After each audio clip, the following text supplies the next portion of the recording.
استاذہ، جیسے ہم قرآن میں پڑھتے ہیں ان الصلاۃ تنہی عن الفحشاء والمنکر، اب ہم یہ دیکھتے ہیں کہ ہم نمازیں بھی پڑھ رہے ہیں، لیکن ہم بے حیائی کے پروگرام بھی ہم سارا دن دیکھتے ہیں، بے حیائی کی باتیں بھی سنتے ہیں اور اسے ہم برائی نہیں محسوس کرتے.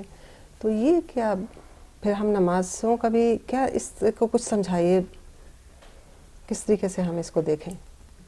بات یہ کہ آئیڈلی نماز کا یہ رول ہے، نماز کا یہ کردار ہے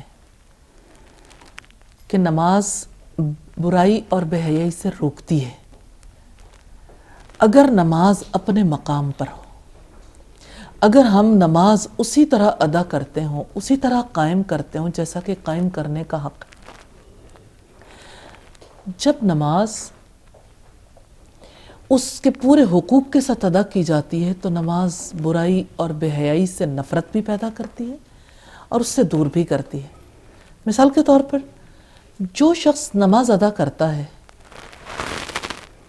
اور اس نماز کو اپنے لیے قیمتی خیال کرتا ہے کہ اس نماز میں میرا اپنے رب سے تعلق قائم ہوتا ہے، جیسے رسول اللہ صلی اللہ علیہ وسلم نے فرمایا، حدیث جبریل کے الفاظ ہیں، جب حضرت جبریل علیہ السلام نے سوال کیا تھا مل احسان، احسان کیا ہوتا ہے، تو آپ نے فرمایا ان تعبد اللہ کأنک تراہ، تم اللہ تعالیٰ کی عبادت ایسے کرو گویا کہ تم اسے دیکھتے ہو.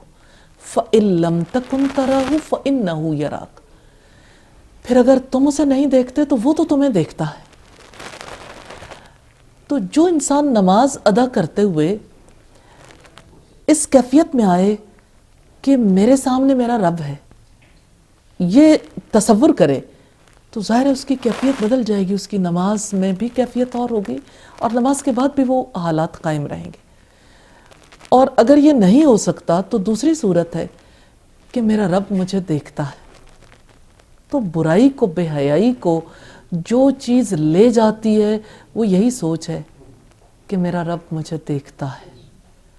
اور یہ جب نماز کے دوران ٹریننگ ہوتی ہے تو نماز کے بعد یہ ٹریننگ کام آتی ہے.